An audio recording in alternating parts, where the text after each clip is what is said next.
Afternoon mga paps, ito na naman kami si Rick tsaka si Ray. Ngayong hapon papakita namin sa inyo kung paano namin i-installan ng complete set yung Aerox. Bali keyless, then biometric, tapos is yung sa natin, proximity sensor natin. Ipapakita namin ngayon yung video, tsaka sa mga nagtatanong na nagsasabi kung nagka-cut ba ng wire, may splice or something, papakita din namin sa inyo na wala kami kinakat, na lahat ay naka-connector and properly installed lahat. Okay mga paps, ito papakita namin sa inyo. Okay mga paps, ito ngayon si Aerox. Bali tinanggal na namin yung cover para makita nyo lahat. Bali itong wire harness na to mga paps, ito nakikita nyo na to, hindi yan originally kay Aerox. Yung harness na yan is para dito sa ating combo kit. Ito naman yung ating proximity sensor. Tapos nandito mga paps yung sa ating biometric, nandito sa may kabilang side Papakita rin namin sa inyo unti-unti. Ito ngayon papakita ni parang Ray yung two-way alarm. Ito yan nakikita nyo na yan. Yan yung two-way alarm. Lahat yan bali mga paps, pagka tinignan nyo, lahat yan may connector. Yung mga original wires nyan, yan nakikita nyo naman, hindi namin kinat yan or in-splice or something. Yan yung mga socket nya. Nagpo-provide kami ng sariling socket. Tapos lahat yan, itong mga connector natin, gumagamit kami ng mga terminal lug na ring type. Then kung sa makikita nyo rin, properly insulated yung mga wires. Magamit kami ng mga shrinkable tube para maayos yung trabaho at saka malinis at hindi yung sinasabi nung iba, baka iniisip para mga bituka lang ang itsura dito. Hindi mga paps, lahat to maayos. Ngayon papakita ni paring Ray kung paano niya ini-install yan. Yung biometric niya to mga paps, as per request ng owner, nandito. Ayan mga paps, na nakikita nyo. Ayan yung biometric niya, nakatago. Bali pag sinara natin yan, hindi na siya makikita dyan, hindi expose. And then yung proximity natin, gaya ng dati, ayan ang sticker mga paps, para may palatandaan tayo kung saan siya nakalocate. Ayan mga paps, ayan si Aerox. Yung may-ari niyan, kauuwi lang galing Quezon, diretso pa install. Okay mga paps, ngayon papakita ni Paring Ray kung paano kinoconnect. Okay pre, paki-demo.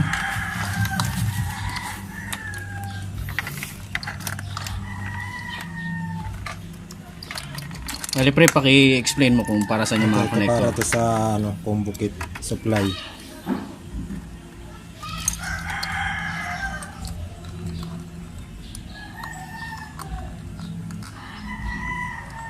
Yan mga paps, kita nyo. At yan, meron tayong mga connector. Ito para sa sensor. Sa ating Supply sa sensor. supply sa proximity sensor mga para paps. gumagamit pa rin yung pinaka-ignition key natin. Tapos ito yung pinakang sa proximity. Yung sa mismong sensor, yung kanina sa ignition. Ito mga paps, yung sa mismong proximity sensor natin. Kay combo kit.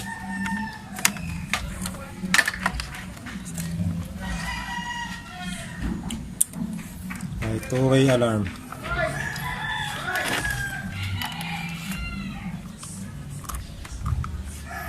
Sa signal light, wala ring cut yan. Pakita mo pre. Ayan yung terminal mga paps nung sa signal light. Hindi yan ika-cut, kundi nagpo-provide kami ng sariling connector. Kaya hindi yan puputulin. Kaya yung nag-iisip na ma-void yung warranty, hindi mangyayari mga paps kasi wala tayong kinakat. Lahat yan may mga separate connector lahat.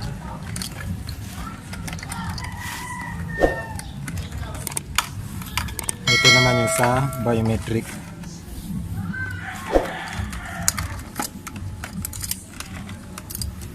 Yan, biometric yan. Ayan mga paps, yung sa ating fingerprint sensor sa biometric. Ayan yung kanyang supply.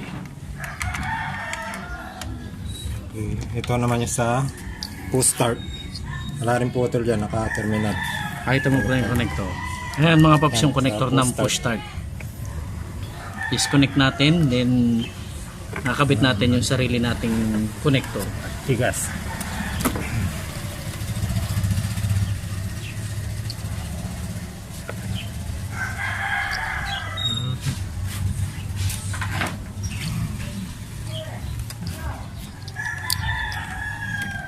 Ayun yung mga paps, wala tayong ginat na wire o in-splice dito.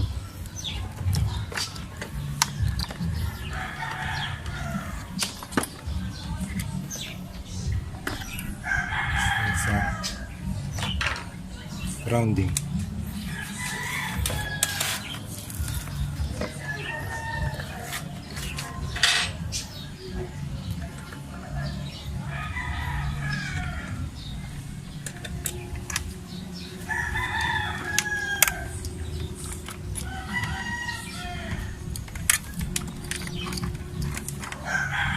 Yan mga paps, yung linya ng ground natin, ito mga naka terminal lag ring type, then kapit natin dun sa tornilyo na itong attachment dun sa ignition key para meron tayong grounding.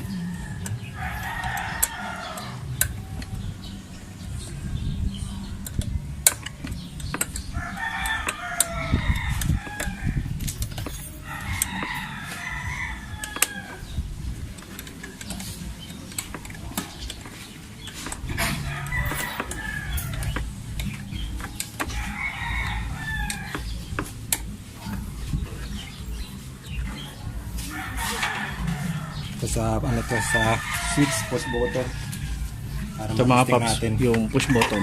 Ipakita mo pre yung kabilang side niya, yung push button natin. Ayan mga paps, yung ating push button para sa ating engine stop, engine, saka yung sa ating activation ng alarm.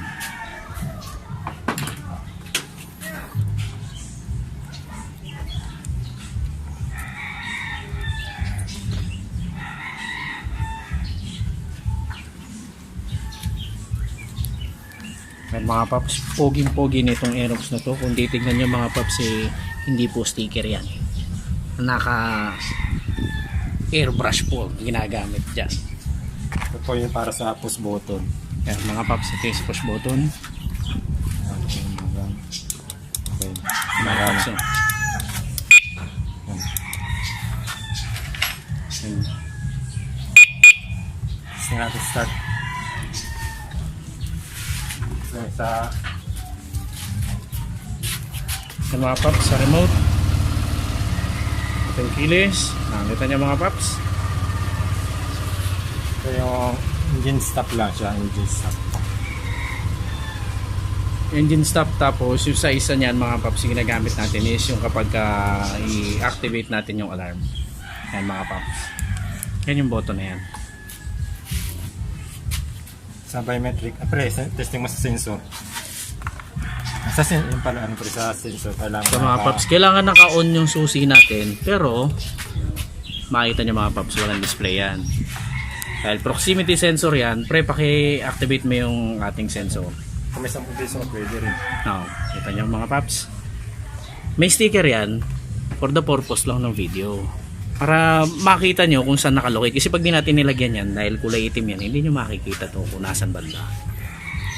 And pagkatapos yan mga paps, pag na-activate mo dito sa ating proximity, buhay na yung makina. Ngayon, pakita natin yung sa biometric. Start na natin. Sige, paki-testing mo pre, paki-start mo. Yan mga paps. Sensor gamit natin dyan ha. Kahit yung susi mo, bunutin mo na. Walang problema yan. Kaya lang natin ginagamit yung susi, kaya natin tinatapat sa on para mag-supply yung ating sensor. Once na nag-supply yan, na-start mo naman na, pwede mo nang ibulsa yung susi mo. Sige pre, stop mo na. Yan. Ngayon, papakita naman natin mga paps yung biometric. Dahil hindi ako may-ari, hindi ako pwede magbayo. Ayan mga paps, nakita nyo? Split seconds lang. One click. Buhay ang ating panel. Ngayon, start na natin. Ayan mga paps. Ang pogi ng Aerox na to mga paps. Oh.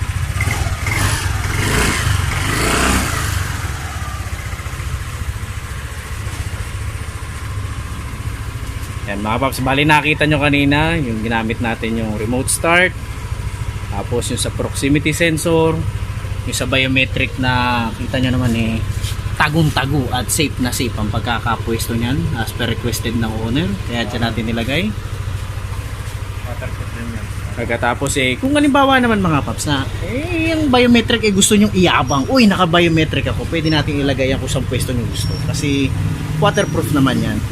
Kaso medyo sensitive yung may-ari, ayaw niyang ipagyabang na naka-biometric siya, pahambol ho yung may-ari, kaya itinago ho natin kasi request ho niya yun siya ang masusunod.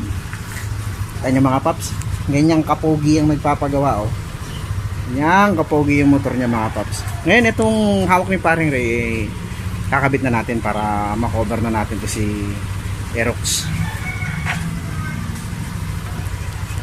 Sa nakita niyo mga paps, di ba, wala tayong kinakat na wire, wala tayong ni-splice, magamit tayo ng connector. Kaya sa mga agam-agam dyan na iniisip na mawawala yung warranty natin, hindi ho mangyayari yun. Kaya huwag mo kayo mag-alinlangan. Yan mga paps, all the way from Quezon. Hindi ho Quezon City ha, talagang Quezon ho, Atimonan ho galing ho yan. Hindi ho pwedeng ipakita yung itsura ng may-ari kasi kung pogi yung motor mas pogi ho yung may-ari. Medyo sensitive ho kaya hindi ho pwede ipakita. Yan mga paps. Sa pagkakatanda ko ngayon lang kayo makakita ng ating actual installation. Medyo kinabit lang namin na yung yung ating mga accessories, mga parts para hindi tayo masyadong matagalan. Pinakita na lang namin sa inyo yung sa connector dahil karamihan yun ang concern.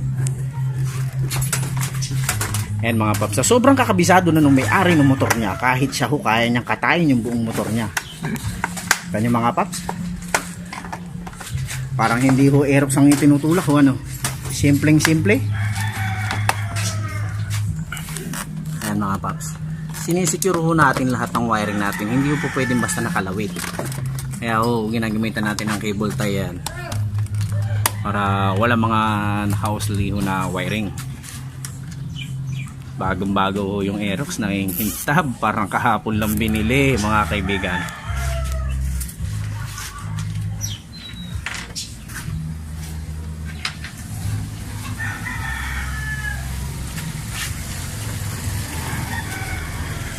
Kita nyo naman ang forma mga paps, nag-install pa siya ng CP holder para lang makarating dito.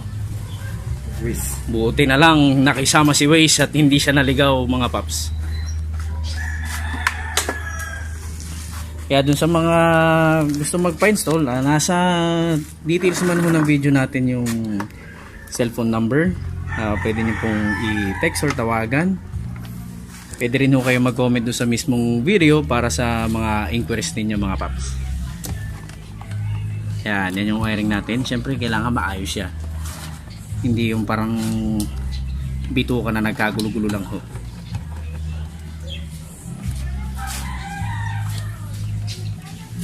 Yan yung mga paps. Tinitignan maigi yan para maging maayos yung harness. Kailangan naka-cable tie lahat. Properly installed kasi syempre pangit naman yung balbo ng trabaho. Ayaw namin yun. Kung kami nga hindi balbo yung trabaho pa kaya namin. Yan mga paps.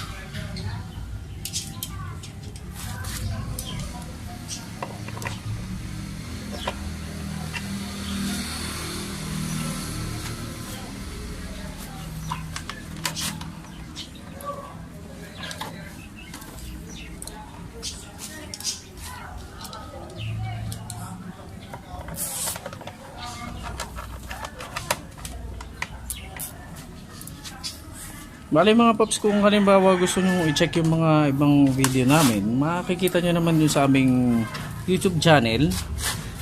Just search for Rickmeister. Nandun po yung mga nauna naming video regarding po dun sa ating mga installation. Then abangan nyo mga paps, gagawa kami ng video, papaliwanag namin sa inyo yung iba't ibang klase ng existing hook na ginagamit, commonly used na mga pang anti-theft ng mga motor natin.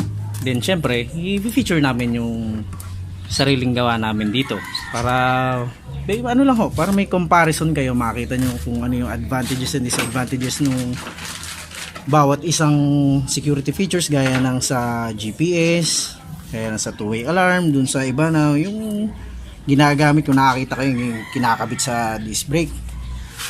Yung dito kinakabit mga paps yung disc lock na may alarm.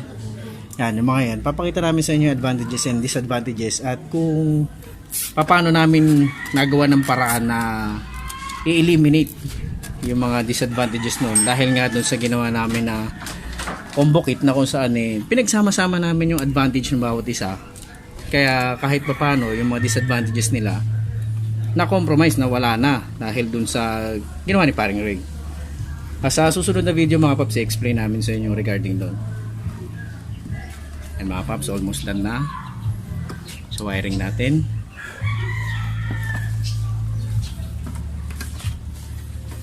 Yan mga paps, ang maskara na lang ni Aerox ang kulang mga paps. Bago takpan. So bago raw takpan, request ni paring Ray, testing uli. Remote start mga paps. Yan, pag pinatay natin, susi pare, i-on natin mga paps, pero hindi mabubuhay ang panel dahil ito ay gumagana sa proximity sensor. Asan yung mahiwagang 10 piso natin dyan pre? Kung may barya kayo. Dahil 10 piso ang kailangan, ipapano ko, ay ang pera ko lang 25 centimos lang. Ayan mga paps ko. I-testingin natin kung gagana. Oh, nakita nyo mga paps, mas mura si Aerox. Kasi mga paps, si Honda Click 125 ay 10 piso. Ito matindi ho, 25 centimos lang mga paps, may Aerox ka na. Piso. Oh, yan sa piso mga paps. Oh, magastos si paring Ray piso, ako 25 lang eh. Nakita niyo mga paps, yan si proximity sensor. Tapos, Hindi tayo stuck yan. pakita natin mga paps. Yan, yung dalawang boto na yon. Yung nasa may left, yan yung sa ating engine stop, kill engine. Then yung nasa right, engine stop, kill engine plus activation ng alarm. Yan mga paps, pag narinig nyo nag-beep na ganun, yan. Kahit walang remote. Kahit walang remote mga paps, nakita nyo na-activate natin yung alarm. Okay, mga Biometric pre. pare, yung poging may-ari ho nung Aerox, ito na ho. At hindi ko ho ma-activate yan, papakita ho natin si biometric mga paps. Kaya, nakakita nyo naman mga paps. Paki-start pre. Paki-start. Ayan. Ayan mga paps ha. Yung ating remote start, proximity, ang ating biometric. Ayan mga paps. Pakibunot mo yung susi pare. At hindi natin kailangan ng susi. Kailangan natin susi, wag nyo iwan kasi yung upuan hindi bubukas pag walang susi. Ayan, pakita natin yung limb button. Okay, nakita nyo mga paps. Ito na yung maskara ni Aerox. At dahil kabisado ni Alvin yan, Wala po bahala dyan. ikaw na ang bahala dyan. Magasgasan na yung mahal yung pintura eh. Sa pagkakaalam ho namin yung presyo ng pintura yan, itong mukhang sticker na pintura na to in 9 mil, kaya mahirap humagasgasan. Kaya pabayaan ho natin yung may-ari ang magkabit. Siya nagugas. Siya na hong gumasgas kasi sabi ho niya mas kabisado nyo. Nakita nyo parang hindi Aerox na binili kahapon. Pinapalo lang nung may-ari. Napaps may-ari yun ha, hindi ho kami yun. Ganyan ho kalupit yung may-ari niya. Palibasa isa lang ho yan sa 3 motor niya. Iba talaga mga paps pagka rich kid ka. Para laruan mo lang yung mga motor mo.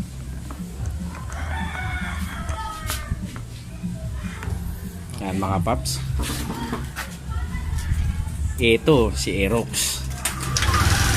Ayan mga paps. Nakita nyo naman, simpleng-simple. Kita nyo yung installation. Siguro naman panatag na kayo na sa mga nagtatanong dyan sa pagkakat ng wire. Kitang kita nyo ho, wala akong kinat na wire. Lahat to nakakonektor. Yan mga paps, papakita ko lang sa inyo yung kapugian ng Aerox. Ang angas ho kasi nung decals nito mukhang sticker pero hindi sticker Yan mga paps, ito yung boto natin ha. Yan mga paps, itong dalawa na to. Papakita natin sa inyo mga paps ha. Yan, kakarga natin ng konting zoom para makita nyo. Ayan mga paps, Ito yung stop. Engine stop lang po. yung sa engine stop yun, yung green. Kailangan sa remote ka magpapatay. Yun yung sa engine stop. Siyempre, ano mo na sa remote.